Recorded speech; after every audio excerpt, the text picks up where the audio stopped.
Hello, Internet. This is Rob, and I wanted to give you an update on my cut. I am currently roughly 8 weeks out from show date, October the 26th, I believe, Charlotte, North Carolina.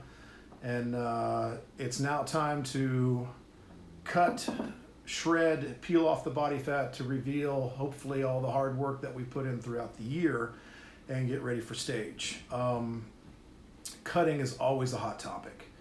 And so what I want to accomplish here is, since I'm getting ready for an event myself and some others in the group are as well, it doesn't have to be for a competition. I mean, there's a lot of reasons why somebody might want to,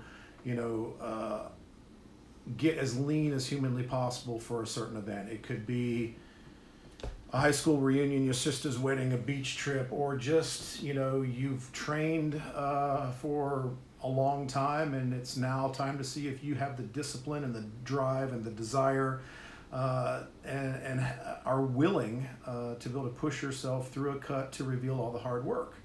And it's an exciting process. I've been through it many, many times with both myself and many clients, but I think the most shocking part of a cut is that it's simplicity. Everybody is trying to position themselves as some kind of a guru in something because they're trying to gain a foothold in the industry, to have some sort of a uniqueness that they can sell. I'd love to be able to do that, but I'm not going to lie to you and try to convince you that there's something magical out there that's never been revealed. Unfortunately, it's quite the contrary. Like everything that I do, our ketogenic ancestral diet is based on ancestral health principles. The type of training that I do is based on, real logic, sound reasoning and physiology on how to grow muscle without overtraining and letting recovery be a driver and intensity be a driver. So it's really this lethal simplicity that I'm always trying to teach people and coach people through so they can find the most narrow path to achieve their goals in the quickest amount of time possible. Now, when it comes to a cut, to get to take whatever hard work you've done and shred it down to a stage-ready or event-worthy physique, again, not much has changed over the years as much as people would like to make you think it has. There are some simple golden rules that still apply. Number one, first and foremost, the most important one is simple dietary compliance, period. It's not about supplements. It's not about anything else. It's not about depletion workouts and some mystery style of training or some special food or some, nutrient timing. It's about dietary compliance. When it's time to cut, regardless of what anyone tells you, it's about reduction of dietary fats, continued major reduction in dietary carbohydrates, increased ingestion of protein and lean protein, and you obviously want to be in a caloric deficit. And sometimes that caloric deficit can be pretty severe. Anytime that I discuss cutting with the internet world, somebody is sitting there ready to pounce and tell me how unhealthy this is, how unsustainable this is, how ridiculous this is. How could you eat that every day? Of course it is. This is a tool to achieve the leanest possible physique that you can accomplish and stand on stage. To literally be low single digits body fat for a man and near single digits body fat, if not single digits body fat, for a woman. And regardless of what anyone tells you, that is hard to do, and it takes severe discipline and major dietary compliance. What the hell does that mean? Simple. You can't cheat. Everything that you put in your mouth matters, and you have to be as on point with your nutrition, following a very simple, repetitive protocol more than you've ever been in your entire life. That's what it takes. Because the goal is this, whether it's myself or somebody I'm coaching, my goal, hopefully I've had enough time with them, because time is critical in this stuff. I'd like to have 8 months to a year with anyone. and get them to the point that when we start tapering the nutrition to work toward that cut, which is usually, 16 weeks out in some cases, depending on how much body fat you carry. We want to pretty much hit the ground running at 12 weeks, which is what I did. And now at 8 weeks, I want to be at a point where I'm confident already at 8 weeks. I keep my foot on the gas and know, okay, if I stay this course based on what I've done in the last 30 days, I've proven to myself, both in look and in the numbers, that the pace that I'm on will have me very prepared, hopefully 2 weeks out. That's the goal, because you want to achieve the leanest physique you can at about 2 weeks out. So all you got to do at that point is maintain and tweak and not get too fancy, because you want to get to a point where you're not worrying about special tricks and any special voodoo to try to get you to that leanest physique that you can be on stage. You've already accomplished it. All you got to do is hold on. And if what you've been doing is working, you just continue to do that. You don't have to go through some crazy ass water manipulation, sodium depletion, and all this crazy stuff. Any major carb ups and worrying about spillovers and all these things. You've put in the work, you've figured out what works, we've turned the knobs just right to get you to that last week, peak week, and all we gotta do is hang on, make a couple simple fine-tune adjustments, and the most important thing is coming into the day before the show with extreme confidence. Because one of the biggest killers of a physique is that massive stress and cortisol secretion the night before a show or the day before a show, because you feel in your heart of hearts that you're not ready. You haven't put in the work, you haven't work the hardest that you can. You want to be sitting back. If your competition's on a Saturday or if your event's on a Saturday, you want to be sitting back, catching some rays by the pool without a care or concern, knowing because you can admit to anyone around you that you did everything in your power to be the best that you can possibly be. You took no shortcuts. There were no cheats. And I can honestly say this particular year, at this point, I'm still there. Now, I still got 8 weeks to screw this up, but I don't intend to do that. I'm very comfortable with where I'm at, because based on where I'm at right now, the way I calculate it, I should be to a point in my body weight where I should be well sub 10% body fat. And then at that point, I just do a couple little tweaks to make sure that I present the leanest, densest, hardest, grainiest physique that I possibly can to present to the judges and hopefully win this damn thing. So where I'm at and is at 8 weeks, started at 12. Now at 12 weeks, 4 weeks ago, roughly a month ago, I was sitting at about 230 pounds. As of this morning, I'm 217, so roughly 13 pounds down.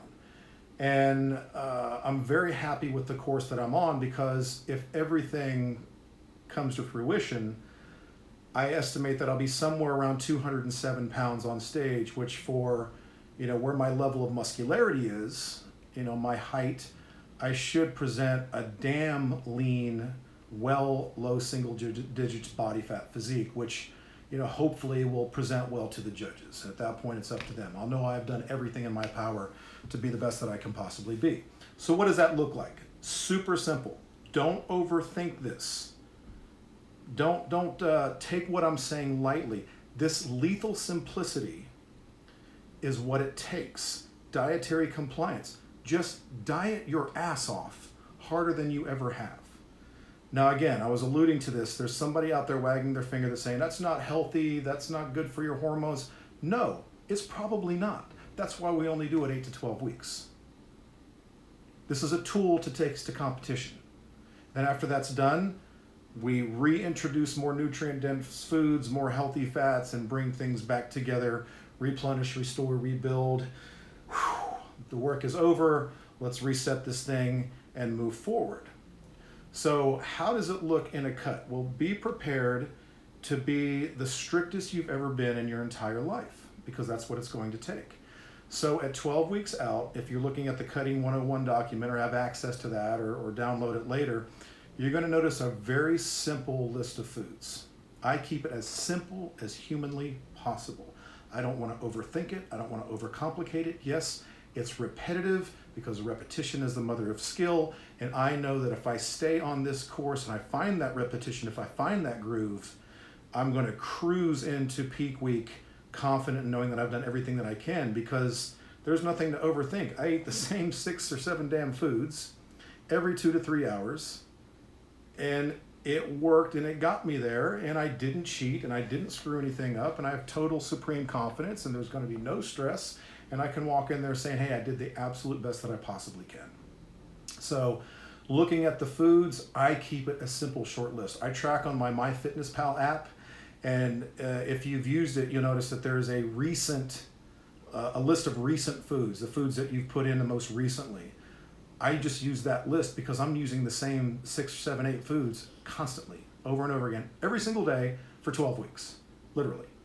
So that looks like boneless, skinless chicken breast, 97% lean turkey breast. You're looking at 96% lean ground beef. You're looking at cod fillets, which is my personal favorite because cod is just a big hunk of clean, fast absorbing protein. Maybe some tuna, things of that nature. Egg whites is another big one that I use a lot. And some whey protein, some cold filtered whey protein. And that's it. So my day would look something like this. I wake up at between 3:30 and 4 a.m. Yeah, I know, I get it. It's early, but crazy people want to work out at 5 a.m. So I've got to be at the gym at 4:30 to get everything open, ready for my first client to walk in at 5. So at 5 a.m., I'm drinking 2 scoops of whey protein with 1 tablespoon of pure C8 MCT oil and water. That's what I'm having as I begin working with my first client. Then it's black coffee only, no cream, nothing added, nothing crazy, no keto creamers or any of that crap, just black coffee, lots of water, 1.5 gallons to 2 gallons a day, every day. And then at that point, when I have that shake at 5 a.m., the clock is ticking. Now, I'm a big believer in the old school method of meal frequency. I think when you consume adequate protein every 2 to 3 hours, it presents a better physique. You're going to have a greater opportunity to hold on to lean tissue that way. You're going to have greater nitrogen retention. You're going to have greater protein synthesis. All these things that present a firmer, denser, fuller physique that stands a far greater, less risk of burning any lean muscle tissue through the massive caloric deficit and the training. So just over 2.5 decades of watching bodybuilders, speaking with bodybuilders, working with bodybuilders and bodybuilding coaches, myself and clients, there's never been a time where an athlete hasn't done more meal frequency oriented eating throughout the day and hasn't presented a better physique on stage. Now, in terms of just general health and general leanness, being a really fit dude or really fit woman walking around, intermittent fasting works great. If that works for you, great. But in terms of the extreme physique culture, having a stage-worthy body that is the most ripped and badass that you can possibly imagine in your head, I'm a firm believer in meal frequency. So when I have that shake at 5 a.m., the clock is running as soon as I'm done with that. 2 to 3 hours later, I'm having more food. So that's going to be one of a handful of things I already mentioned. It's probably going to be egg whites, and I'll do 1 cup to 1.25 cups with 1 whole egg. And then sometimes I may have a plain rice cake with that. Hey, don't freak out. It's only 7 grams of carbs. I can have a few each day and some vegetables and still be well under my 30 grams of carbohydrate. And I like that little bit of carbohydrate throughout the day because, again, it keeps me a greater fullness, and I have a little bit more energy when I do that. So I'll have the egg whites and maybe the rice cake with the whole egg 2 to 3 hours after my protein shake. And then 2 to 3 hours later, it could be 10 ounces of lean turkey with a cup of broccoli. And then 2 to 3 hours later, that's usually somewhere around my training time. So I'll have my pre-workout or intra-workout, which is usually the Intracell 7 Black from Primeval Labs, which you've heard me talk about and post about before, nothing new. Immediately after a very hard, high-intensity workout, I will have 2 scoops of whey protein again in water, no fat. And then 2 to 3 hours later, it's back to some kind of a lean meat. It could be a cod fillet, 8 to 10 ounces. It could be 8 to 10 ounces of lean ground beef, 8 to 10 ounces of lean turkey, 8 to 10 ounces of chicken breast, or it could be another 1.5 cups of egg whites. And then if I'm still a little lower in my caloric intake for the day than I'd want to be, I may have another protein shake right before bed. It's not unheard of, ask my wife, for me to spring out of bed at 1 in the morning wide awake, because you tend to get a little bit more wired on a high protein, low fat, low carb diet if you haven't already experienced that. It's not uncommon to hear me down in the kitchen whipping up a protein shake at 1 in the morning, which is very satisfying, puts me right back to bed, and I know my body's still going to soak it up and use it for recovery and repair. And it just makes the process a lot easier when I do that. I have no problem doing that. I've done that for decades, and it's always worked very well for me. So again, once I have that first shake in the morning, the clock is ticking. I even do this on weekends. I'll sleep in on weekends. I might get up at 5:30 or 6, start with that protein shake, and then 2 to 3 hours later, the clock is running. And even on non-workout days, 2 to 3 hours food, 2 to 3 hours food.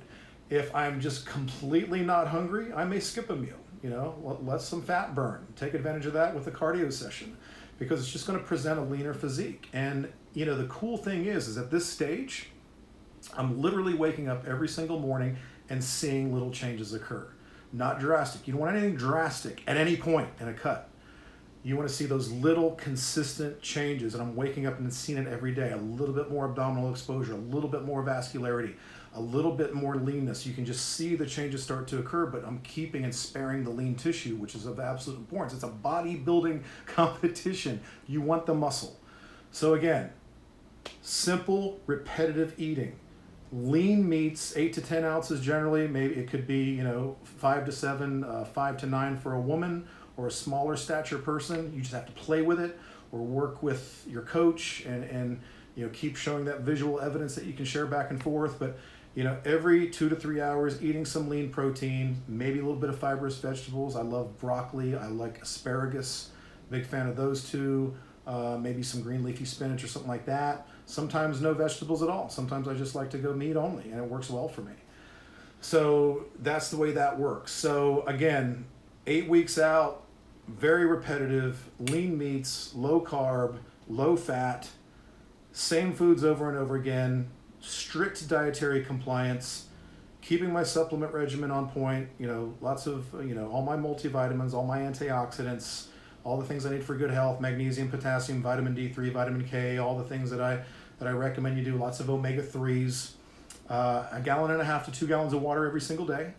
And I'm doing about 40 minutes of cardio, 5 days a week, Monday through Friday, take the weekends off from cardio generally.